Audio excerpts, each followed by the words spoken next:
Agora vai.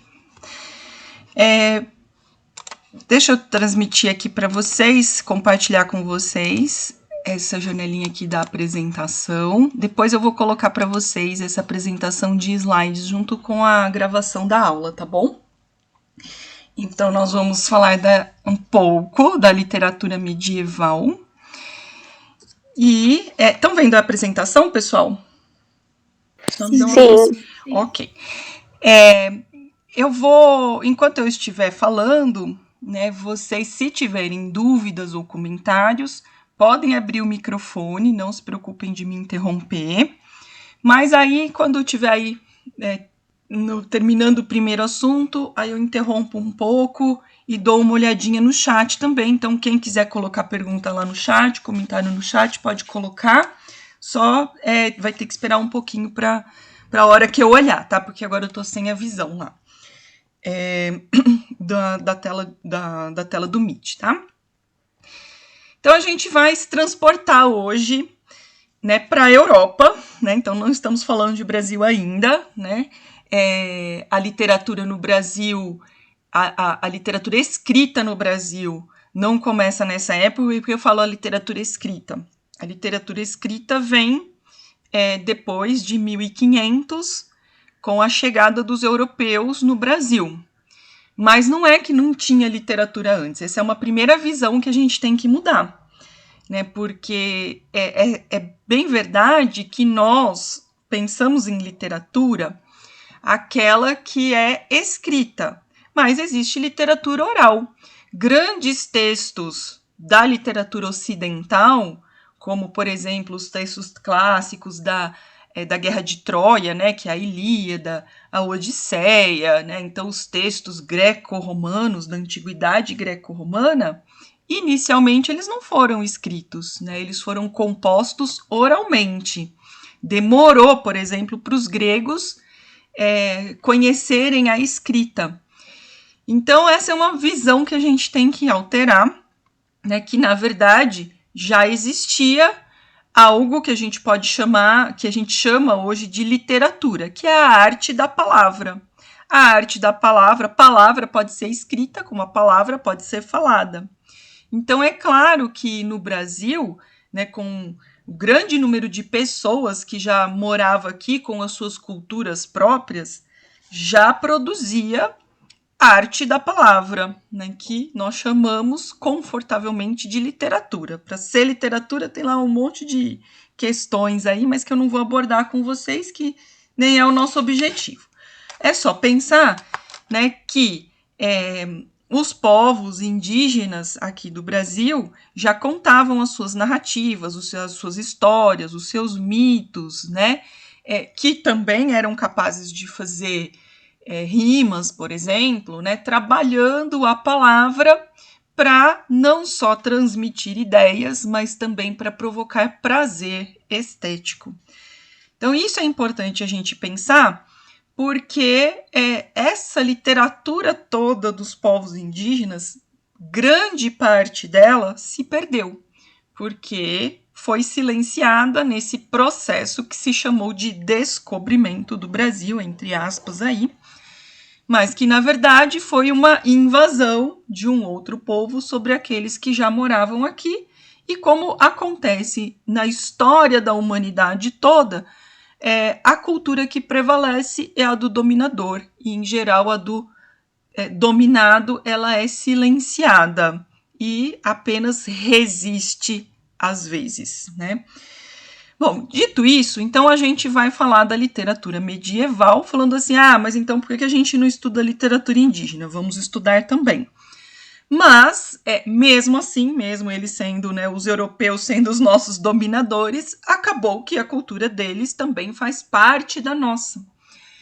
E não só faz parte da nossa, mesmo como brasileira, mas também hoje nós vivenciamos uma época em que a gente pensa num mundo globalizado. Não pensem que isso mudou. Né? Ainda existe a cultura dos dominantes e o silenciamento das culturas dos dominados. Né? Mas tudo isso também faz parte do que a gente assiste no Netflix, do que a gente assiste no cinema, dos livros de fantasia que a gente lê, eles estão todos impregnados de características da literatura medieval. Faz parte também, então, do nosso consumo de cultura. E por isso que a gente também estuda a literatura medieval europeia. Como a nossa língua é a língua portuguesa, então a gente estuda também um pouco de como é que essas coisas aconteceram em Portugal.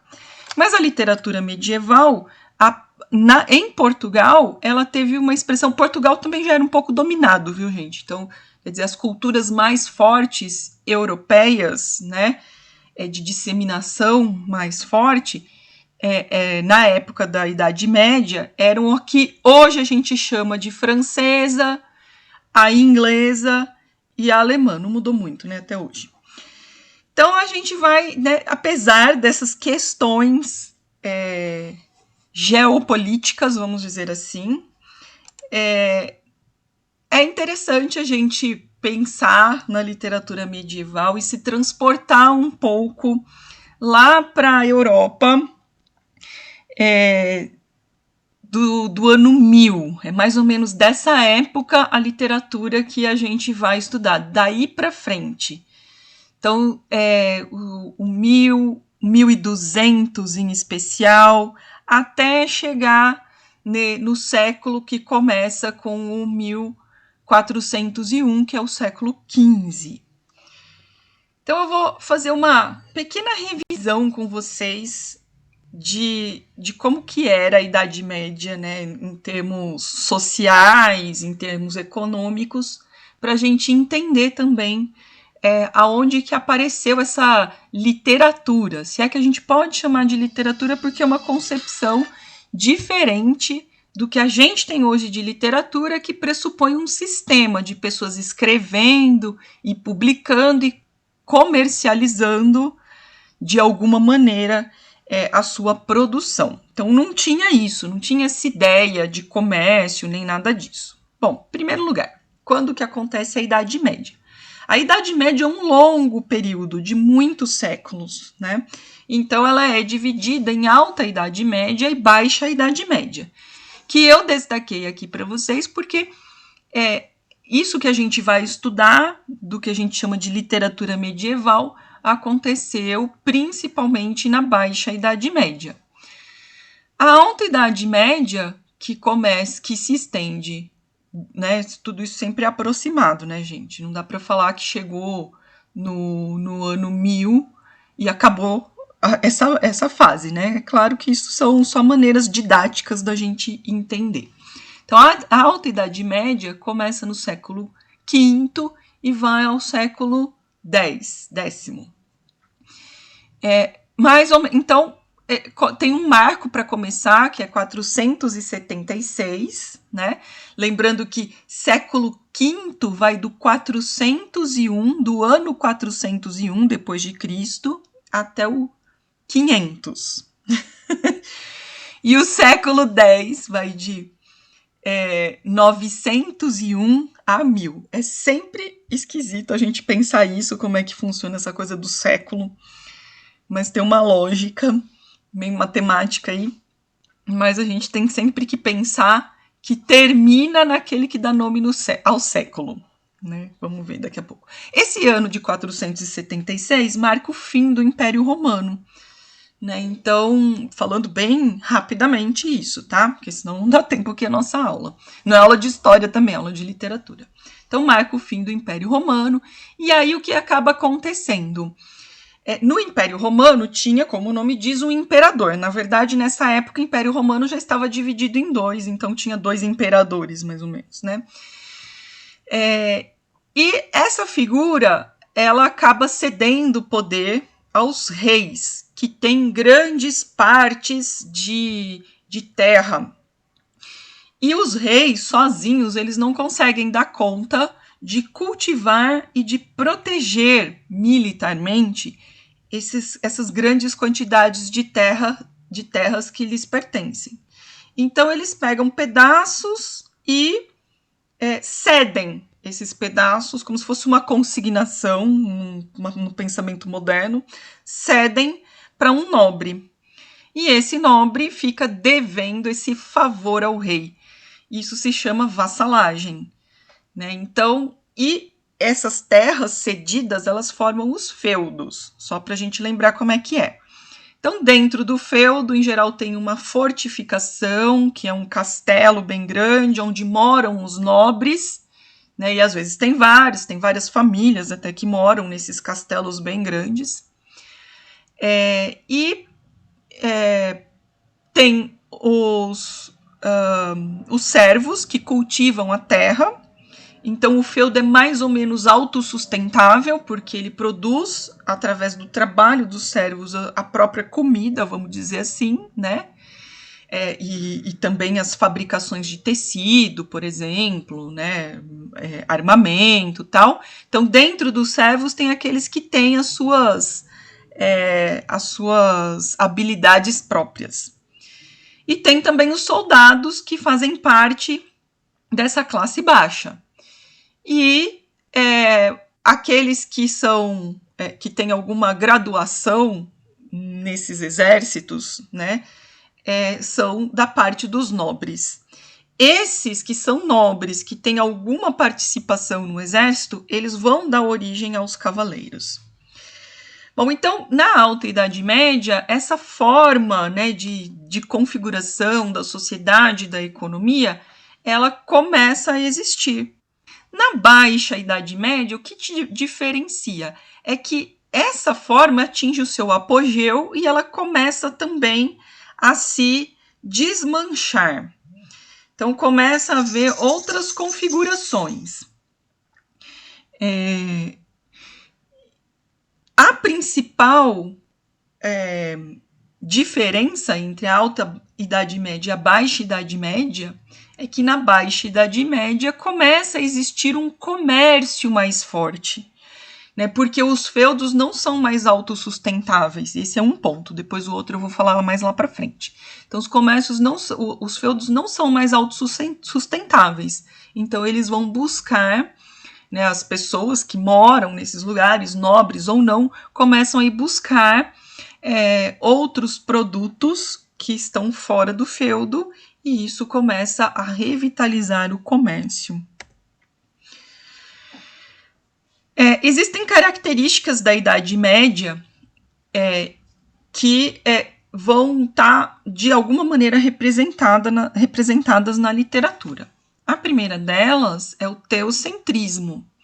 Então, tudo é determinação divina, de Deus, do Deus católico, porque, na verdade, quem manda em tudo, filosoficamente, economicamente, socialmente, é a Igreja Católica. Na Igreja Católica está a principal hierarquia, né, o principal mandante, vamos dizer assim, que regula toda a vida da Idade Média Europeia, que é o Papa. Então, as bulas papais, que eram regras, né, que o Papa fazia, davam regras até de vida para todo mundo, né, que estava submetido a essa igreja, que era basicamente a Europa quase toda. O feudalismo, que nós acabamos de falar, né? Então, era tudo dividido. E a vassalagem. A vassalagem também é importante, né? Porque ela tem uma ideia de fidelidade. E é claro que, como o rei, né, não quer perder a fidelidade dos seus vassalos, na literatura, a fidelidade ao rei vai ser representada como o principal valor de uma pessoa, de um homem, né? Porque, na verdade, o papel do homem e o papel da mulher eram muito divididos na Idade Média. Então, essa característica da fidelidade ao outro, né? Ela ganha importância na representação literária justamente porque é um discurso para ser reforçado, porque o rei não quer perder a vassalagem. Porque se tem um nobre, um vassalo dele que se revolta, ele perde o feudo, perde o que ele ganha, né, nesse sistema. Lembrando que no sistema feudal, com esse dispositivo da vassalagem, o que acontece? Tudo que é produzido num feudo, parte dessa produção tem que ser dada ao rei. A gente pensa logo na produção agrária, né? E é verdade. Então, parte do trigo, parte da batata. Batata nem sei se tem nessa época na Europa ainda, acho que não, porque a batata vem da América, na verdade. Então, sei lá, parte dos cereais, parte dos vegetais que são produzidos no feudo, sim, vão para o rei.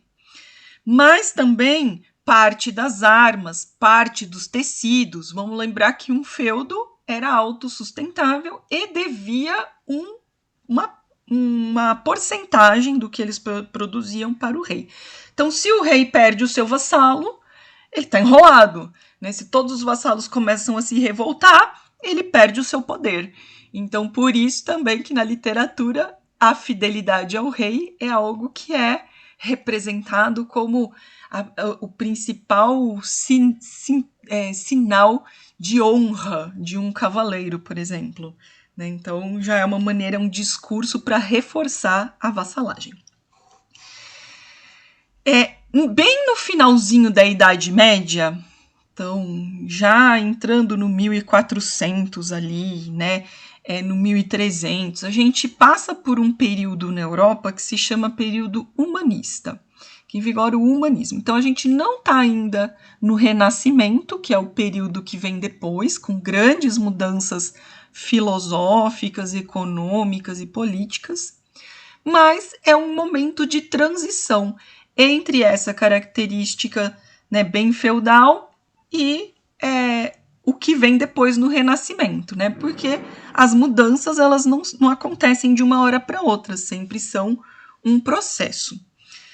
Então, o que acontece no período do humanismo? Primeiro de tudo, criação de universidades. É claro que uma universidade lá na Idade Média não é a mesma coisa de hoje. Então, a universidade na Idade Média ela é criada principalmente para se discutir teologia. Né? Então, agora, a partir, né, desse momento, começa também um vigor intelectual, que é uma coisa, é um círculo vicioso, que se é que eu posso chamar de vicioso, mas é que se retroalimenta, vamos dizer. Né? Um círculo que se retroalimenta. Então, a criação das universidades acontece porque começa a haver um certo vigor intelectual que surge nos monastérios, ou seja, onde vivem os monges medievais, mas também ele vem de pessoas que eu vou chamar de livres, que já se beneficiam do quê? Da ampliação das cidades, pessoas que moram nos burgos, que são já uma configuração de cidade, não é mais uma configuração de feudo.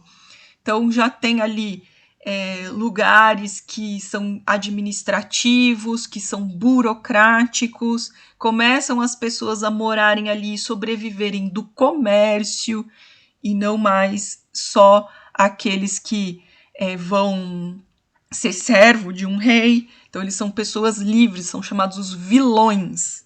Não é porque eles são malvados, é porque os vilões são aqueles que moram nas vilas. Como a gente fala cidadão, então tem vilão. Só que é cidadãos e vilões, tá? Cuidado com o plural. Então, essa ampliação das cidades começa também a ter pessoas de pensamento um pouco mais livre. Então, começa a ter um certo vigor intelectual. A criação das universidades vem disso e, ao mesmo tempo, a criação das universidades amplia esse vigor intelectual.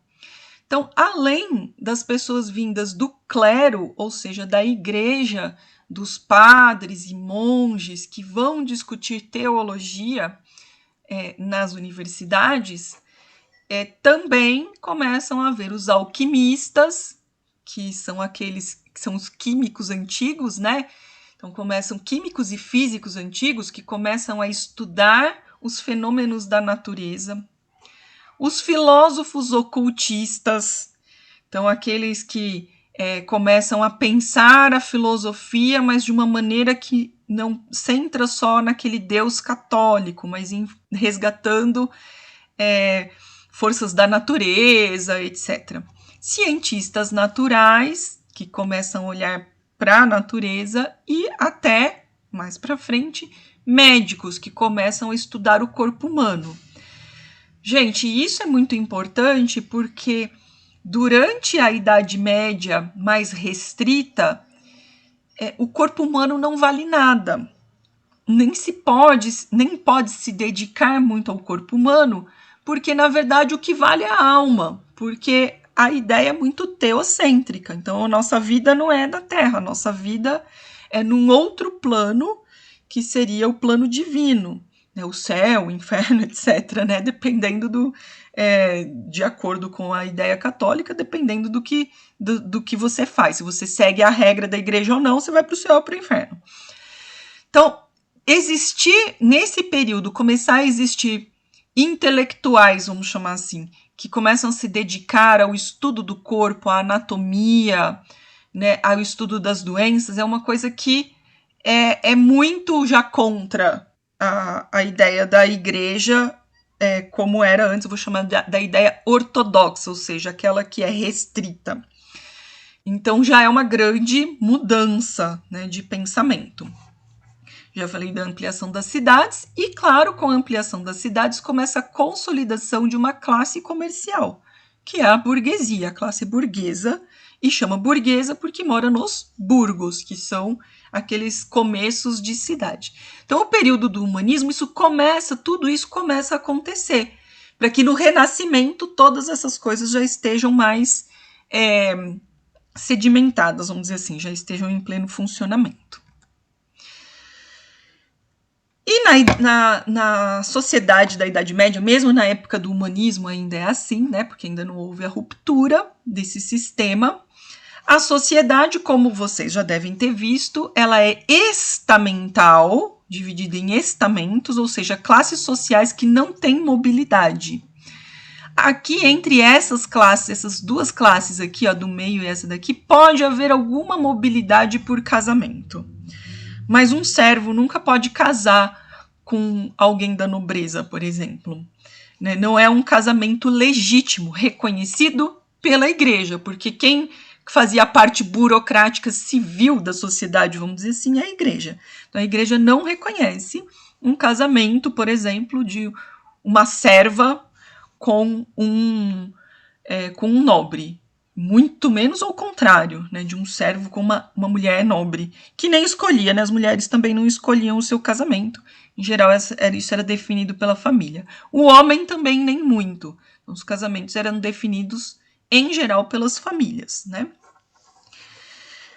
E claro, sempre tinha uma questão estratégica aí, tanto de alianças políticas como também de interesses econômicos, de riqueza, né.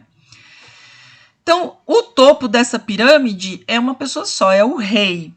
Só que a gente está falando dentro de, vamos dizer assim, o que hoje a gente chama de um país, digamos na França.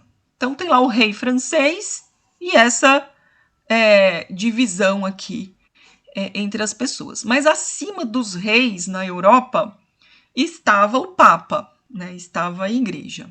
Mas vamos pensar, então, por exemplo, num país que as configurações de mapa, vamos dizer assim, as fronteiras, não eram como essas que a gente conhece hoje. Né? As fronteiras eram diferentes naquela época. Mas, para a gente facilitar, deixar mais didático, vamos pensar assim, a França, a Inglaterra, ou aquela ilha toda lá que hoje em dia é o Reino Unido e tal. Então, esses países, vamos dizer assim, a Península Ibérica, que muitas vezes foi um país só, que hoje é dividido em Portugal e Espanha, muitas vezes foi um único país, a Península Ibérica, né? E por aí vai. A Alemanha, que também era um território maior. Então, cada um deles tinha o seu rei. Abaixo do rei vinham os seus vassalos, que eram os nobres, duques, condes, viscondes, marqueses, etc. Esses nomes eram, em geral, dados pelo rei e eles eram hereditários. Então, uma vez que o rei constituiu um nobre como duque, o filho dele vai ser duque, o neto dele vai ser duque, o bisneto vai ser duque e assim por diante.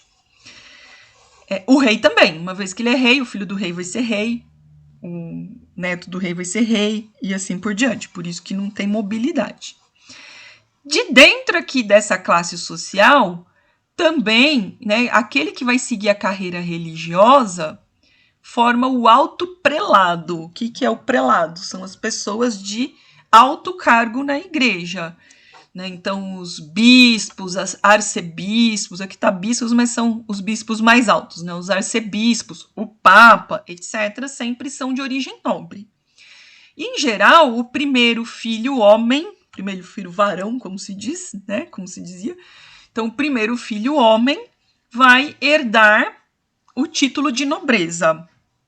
E um segundo ou um terceiro filho vai seguir a carreira religiosa, de forma que daí o nobre, ele, né, consegue espalhar a sua família por todas as instâncias de poder. Aqui, né, existem nobres que são filhos de nobres, mas que não necessariamente têm título, como a grande quantidade de filhos ilegítimos, que são filhos ilegítimos. São filhos dos nobres com as servas, normalmente, né? Então, vão formar aqui os cavaleiros. Então, a classe dos cavaleiros é formada de nobres, que muitas vezes são os generais, e de filhos ilegítimos, que são melhores do que somente servos, porque eles têm um sangue nobre, vamos dizer assim, mas que não podem ser herdeiros, não podem ir para o alto prelado, etc. Aqui também, né, de repente, existe uma ascensão por cargos, então os abades, os monges, eles podem sair dessa classe social mais baixa, ou eles podem vir, né, então o terceiro filho, quarto filho, 11º filho aqui dos nobres, também podem constituir essa classe social. Então, filhos ilegítimos, pessoas que ascenderam da classe dos servos devido a ou entrar para a vida religiosa, ou assumir um cargo, né? Ou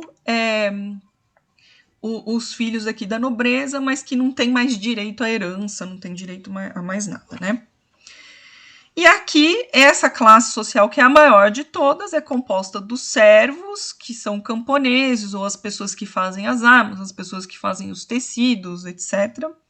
E soldados, né? Soldados que formam a grande massa dos exércitos aí desses feudos. Ok, pessoal, dúvidas por enquanto? Eu vou dar uma olhadinha aqui no chat para ver se tem perguntas. Nenhuma dúvida, prof. Deixa eu ver o que o Felipe perguntou, que deixa eu ver, algumas características, o link encaminha para método de avaliação utilizado em literatura, mas não para o texto em si. O Felipe, você é da turma A ou da turma B? Fala para mim aqui, porque eu acho que eu coloquei o link errado, então. Turma A, tá bom, eu vou dar uma olhadinha no link que eu coloquei no Moodle, que eu acho que eu devo ter invertido os links aqui, tá bom?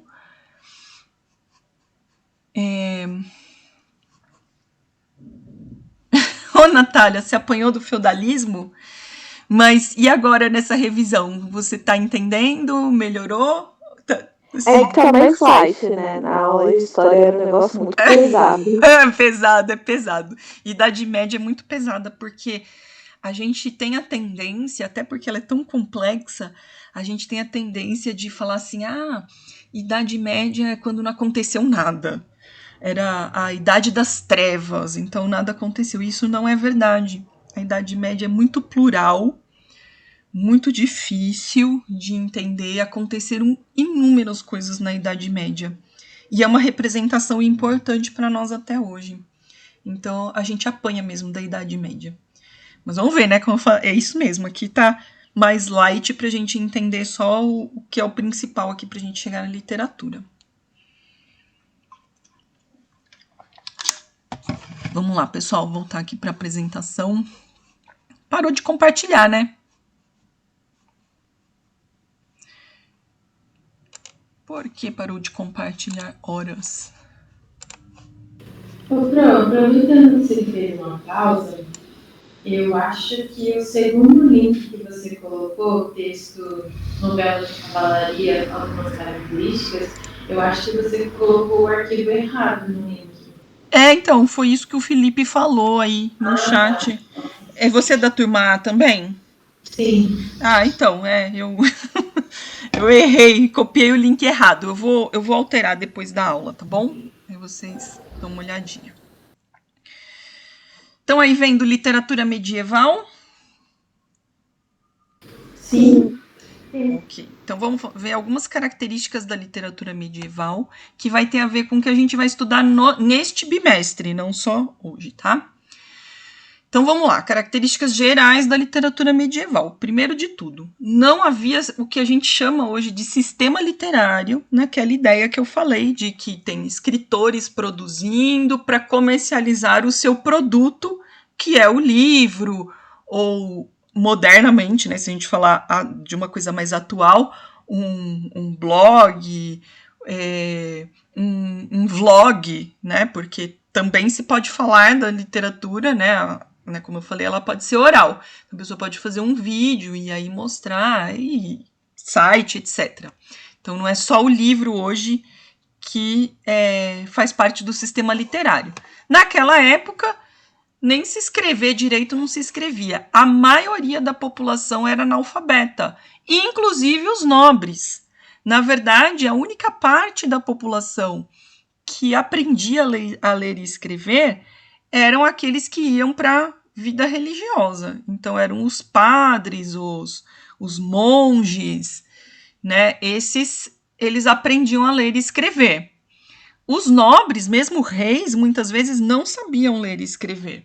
Então, não havia esse sistema literário escrito e também não existia a ideia de comercializar um produto.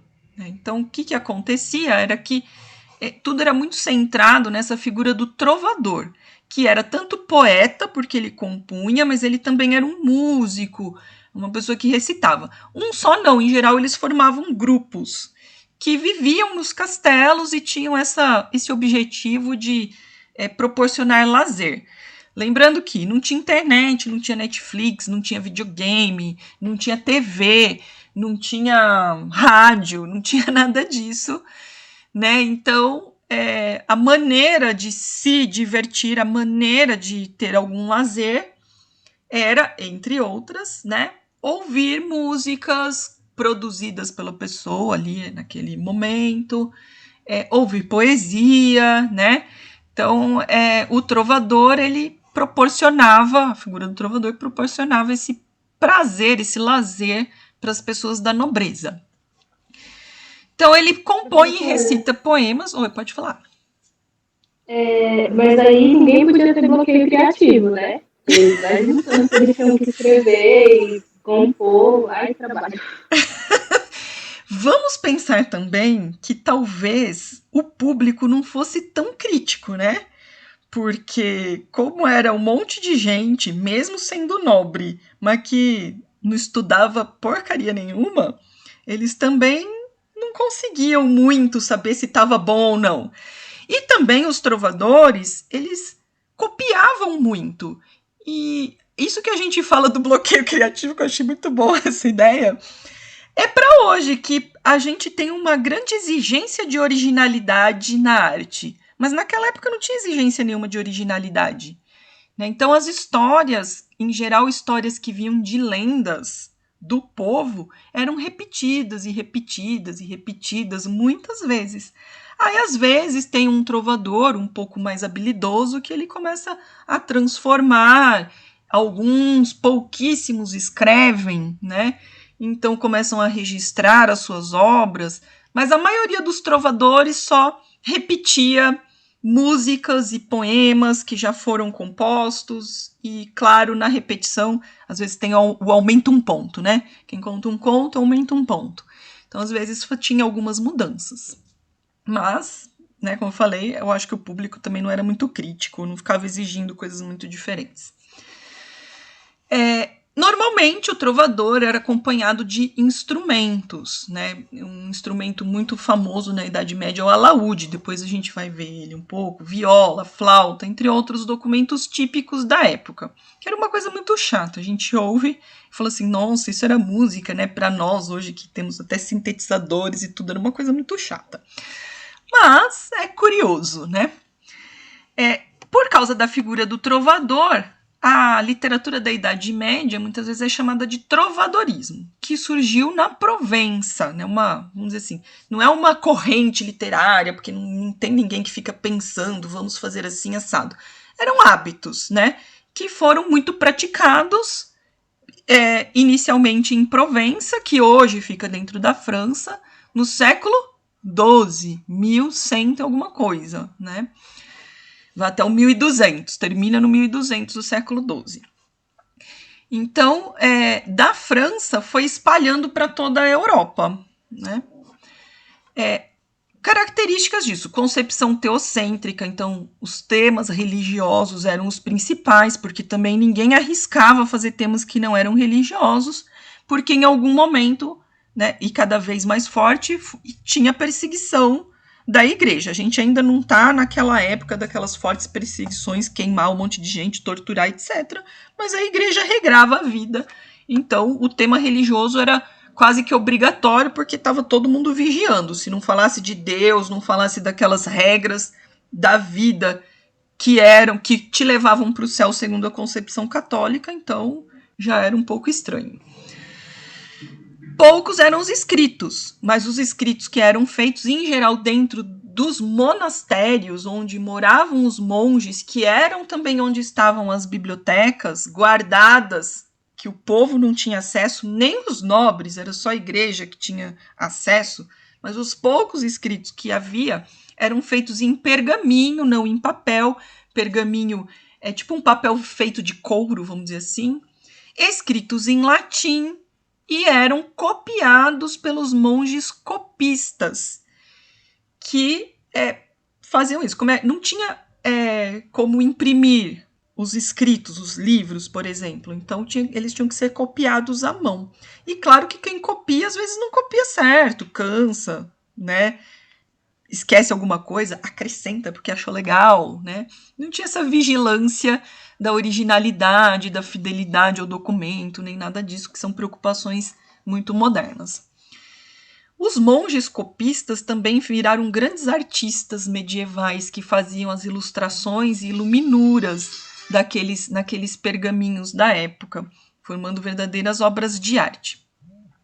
Existia muita influência da filosofia grega. Fala assim, mas não é teocêntrico, baseado na Bíblia, mas a interpretação da Bíblia pela igreja era feita através da filosofia de Platão e Aristóteles. Não vou me deter nisso, porque senão não dá tempo da gente terminar.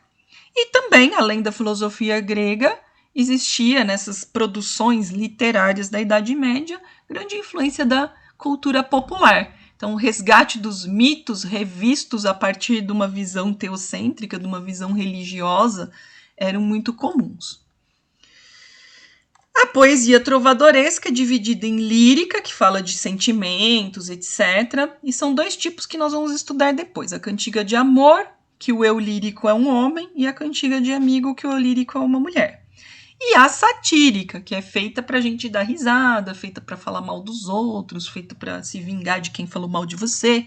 Dois tipos também, a de escárnio, que é mais incisiva, e a de maldizer, que é mais jocosa, vamos dizer assim, que é pra dar mais risadinha, mais leve.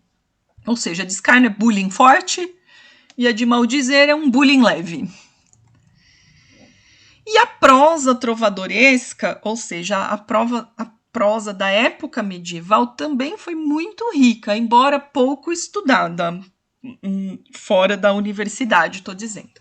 Aqui eu fiz uma representação, coloquei uma foto aí que eu peguei da internet, da Torre do Tombo.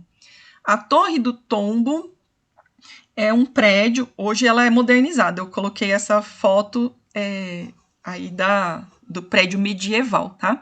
Ela é em Lisboa, e a Torre do Tombo, não mais nesse prédio hoje em dia, mas num prédio mais moderno, guarda todos os arquivos portugueses, né? Então tem muita coisa do Brasil lá, embora muitos documentos tenham se perdido, porque Portugal passou por 2 grandes terremotos.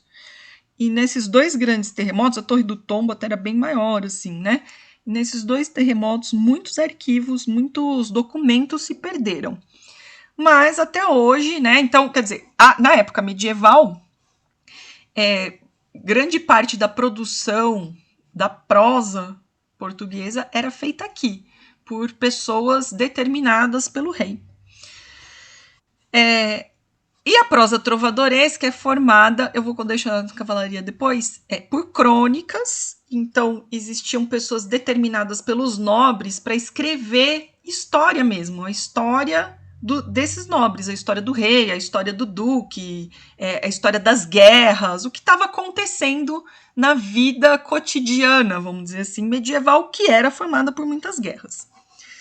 As agiografias, que são as histórias das vidas dos santos, as biografias dos santos, que também são bem fantasiosas, mas muito do que a gente conhece hoje de história das vidas desses santos, Santo Antônio, Santa Clara, São Francisco, etc., foram escritas nessa época, sem nenhum compromisso com a verdade factual, tá, gente? Então eram histórias ouvidas e registradas, e se colocava aí como sempre uma vida exemplar, um exemplo que deve ser seguido pelas outras pessoas. E os nobiliários, que são as biografias dos nobres. Então conta a vida deles também sem muita preocupação com os fatos reais. São biografias que têm lá a sua parte de ficção, tá? E as novelas de cavalaria, que tem a ver com isso, porque, na verdade, as novelas de cavalaria, como a gente vai ver agora, elas são baseadas... elas têm 2 fontes, vamos dizer, principais. As lendas populares, então, lendas que já existiam nos povos da Europa, mesmo antes do domínio dos romanos. Então, lendas que não têm esse cunho católico, religioso. E também os feitos dos nobres cavaleiros. Então, esses cavaleiros, tanto os nobres lá, 10º filho, 11º filho, como também os filhos ilegítimos, eles têm feitos que também são registrados. Eles não podem receber um nobiliário, porque eles não são nobres que merecem esse nobiliário, né, na hierarquia social, mas é uma maneira de registrar também os seus feitos, também sem nenhum compromisso com a verdade factual, com a verdade histórica, tá? As novelas de cavalaria surgem na França e ficam mais populares na Espanha do que na França. Grande parte das novelas de cavalaria, da divulgação, inclusive, são pela Espanha. Mas elas também são muito praticadas na Inglaterra, em Portugal e na Itália. As novelas de cavalaria passam por 4 ciclos. O primeiro é o ciclo carolíngio. Vocês têm mais explicações lá no texto que, se eu não deixei ainda, vou deixar lá no Moodle, tá? Na turma A eu tenho que mudar o link. Então, o ciclo carolíngio tem a ver com Carlos Magno, rei da França. Então, o Carlos Magno foi o primeiro rei que se destacou e fez uma união, assim, de vários outros reis. Ele começou a ter um poder único, que depois vai virar o poder absolutista lá do Renascimento. E as histórias, né, nessa mistura de coisas que de fato aconteceram, com lendas, com ficção, com invenção e tudo mais, nesse ciclo conta a história de Carlos Magno e seus 12 cavaleiros, que são os 12 pares de França, que ficaram muito populares em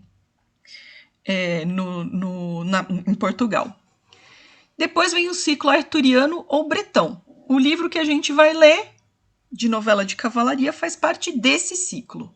O ciclo arturiano ou bretão, como o nome está dizendo, é o ciclo que conta, né, que é mais voltado para as histórias do rei Arthur e os cavaleiros da Távola Redonda. Lembrando que távola é mesa.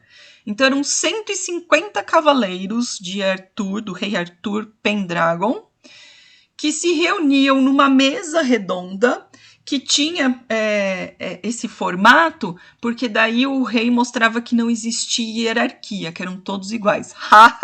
Mas o rei mandava e os cavaleiros obedeciam, né?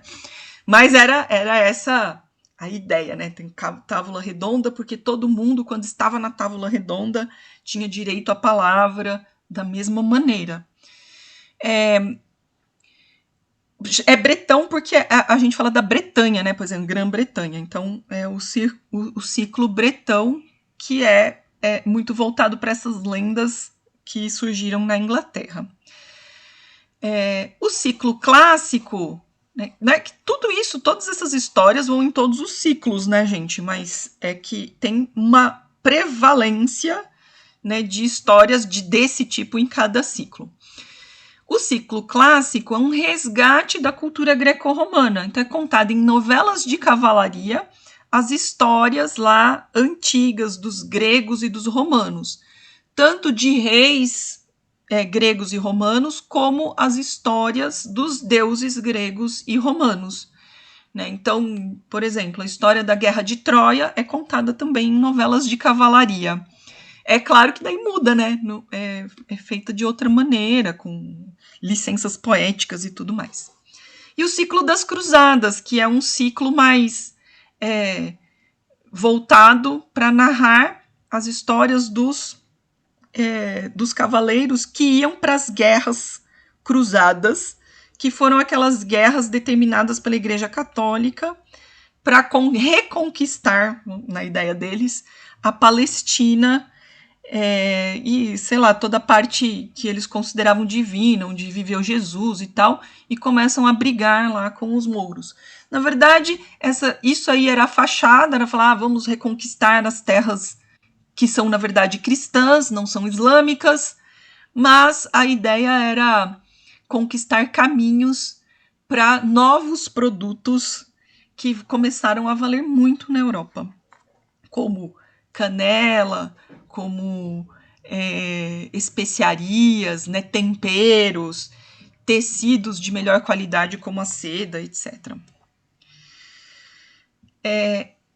As características da novela de cavalaria, que são também chamadas de romances de cavalaria, e aqui é o mais interessante da gente prestar atenção, é que, primeiro, os personagens, eles são muito bobos até.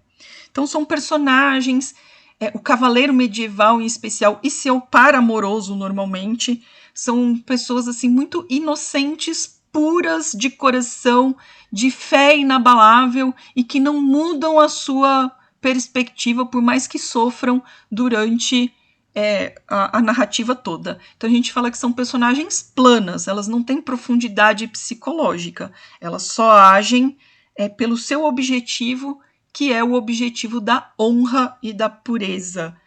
Tudo isso pensado no religioso e na vassalagem. Né? Então, os feitos dos personagens é que são grandiosos, são uma coisa assim, uau, nossa, tudo que ele consegue. Mas os personagens em si são personagens meio bobos, tá? Tristão e Isolda têm um pouquinho de diferença, por isso que eu escolho essa novela de cavalaria. As narrativas, não é o caso dessa que a gente vai ler, mas as narrativas em geral são abertas. Existem muitos volumes da mesma narrativa, porque uma fica dentro da outra, que emenda com a outra, que emenda com a outra. É quase assim uma saga da Marvel, né? Que tem uma narrativa aqui, que encaixa nessa, depois tem outra, então vira uma saga. As novelas de cavalaria, em seu conjunto, são verdadeiras sagas em que uma história vai entrando dentro da outra, uma colabora com a outra e aquilo não tem fim. Julgamentos e recompensas têm a ver com o seguinte: o cavaleiro medieval, ele sempre tem uma missão a perseguir, né? Então ele passa por diversas provas de coragem, de honra, né? em que ele coloca também em dúvida se ele vai conseguir ou não, né? Mas ele, na sua fé inabalável, ele passa por todas essas provas de honra e de capacidade para que ele mostre o seu heroísmo. O amor é idealizado. Então, o amor, em geral, não tem contato carnal, contato físico, o amor é platônico.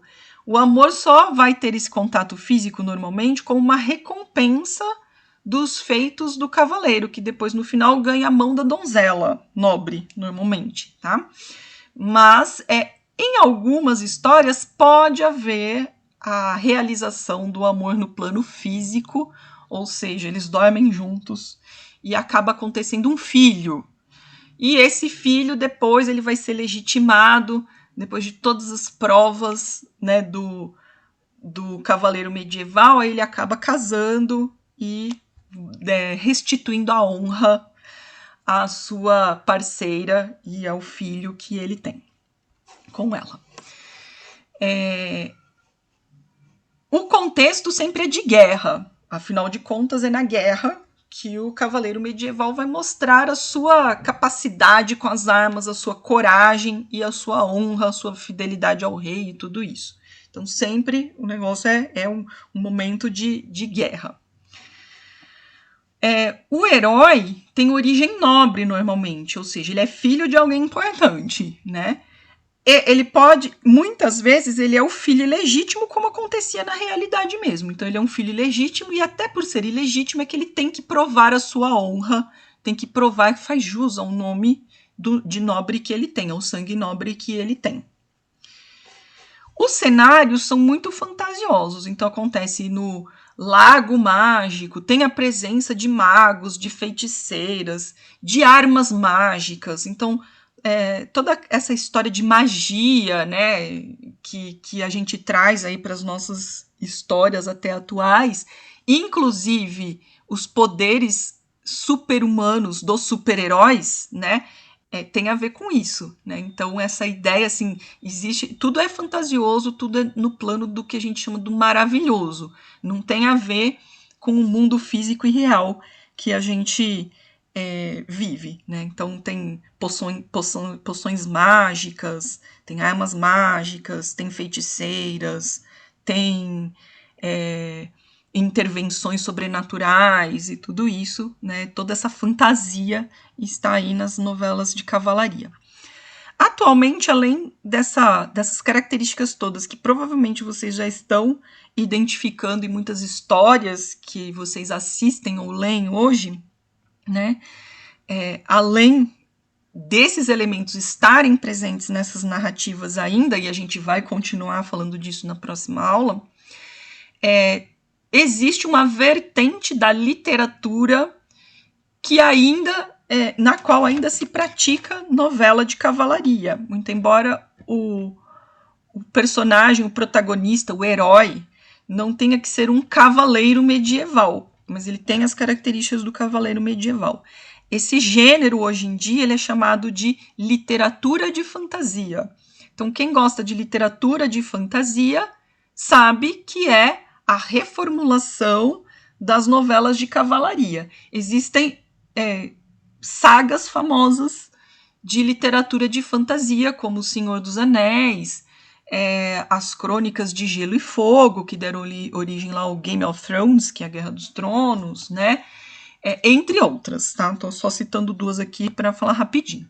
Então, a literatura de fantasia hoje são as novelas de cavalaria, só que praticadas hoje em dia, e elas têm as mesmas características. A principal diferença é que o protagonista não precisa ser um cavaleiro, como era na novela de cavalaria.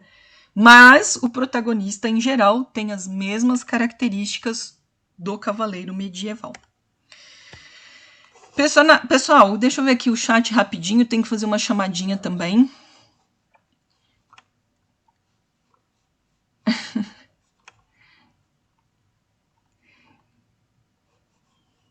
Gente desocupada, meu sonho é verdade, meu também, Natália. Eu acho que o nosso drama hoje em dia é que a gente não tem tempo. E eu adoro um tempo para um ócio criativo, sabe? Fazer uma pintura, escrever no diário, escrever alguma coisa nada a ver só porque eu gosto, né? Ah, olha só, a Beatriz conhece um nome famoso de um copista da Idade Média. Tempo pra dormir também, sonhar, né? Esse é meu domingo, Natália, esse é meu domingo. Pessoal, lá no Moodle, eu vou até mostrar para vocês de novo rapidinho, antes de eu fazer a chamadinha, para vocês acharem onde tá, porque eu acho que ficou um pouco escondido, tá? Mas talvez vocês já tenham visto. Aqui, ó, no início, depois do cronograma que eu ainda não coloquei, tem leitura, avaliação, frequência, ó, leitura do primeiro bimestre. Eu expliquei um pouquinho o que é e coloquei os 2 links, daí vocês veem se tá certinho, tá? Esse aqui eu me atrapalhei também, mas eu vi que eu me atrapalhei, então eu troquei. Então vejam se tá certinho. Vocês têm 2 links para a mesma história, que é o romance de Tristão e Isolda, uma novela de cavalaria, em que o cavaleiro é o Tristão e eles vivem uma história de um amor proibido. Aqui vocês têm o link para o livro em PDF e aqui vocês têm o link para o audiolivro. O audiolivro é o mesmo livro, só que narrado, né, por alguém. O audiolivro em específico é para quem não consegue ler, porque tem baixa visão, tem problemas aí de visão, pode optar pelo audiolivro. Mas não é proibido que quem tenha visão normal também opte pelo audiolivro. Mas são 4 horas, tá? Oi, quem falou? Foi eu. Eu acho que no link do livro você colocou novelas de cavalaria. Ave Maria, gente, que confusão. Perdoem, é porque essa semana, na quinta-feira, amanhã, vai ser a minha defesa de tese. Eu vou defender minha tese amanhã. Estou um pouco nervosa e ansiosa, então... Relaxa, Parabéns, prof. Boa sorte. Ai, obrigada. Então eu fiz aí umas troquinhas. Mas eu vou conferir um por um, tá, gente? Então, hoje mais tarde vocês dão uma olhadinha sobre isso, tá? Pra ver se eu acertei agora. Mas eu tinha visto que esse aqui eu tinha errado e aí eu corrigi. Talvez eu não tenha corrigido de todas as turmas, tá? Então eu vou dar uma olhadinha. O que tá dando problema é esse do livro e esse... Deixa eu só conferir com vocês. É esse daqui, esse texto, A Literatura Medieval. É isso mesmo? Ou é esse texto? É o de baixo, novelas de cavalaria. Novelas de cavalaria, tá? Esse aqui tá aparecendo aqui em cima, é isso, né? Isso, tá? Isso aí. Tá bom. Eu dou uma olhadinha agora logo depois da aula, tá? Já passamos aqui do nosso horário. Vou fazer chamadinha para ver quem já não precisa depois assistir gravação, tá? Eu vou interromper aqui a gravação da aula, porque daí quem vai assistir depois não precisa ver chamada.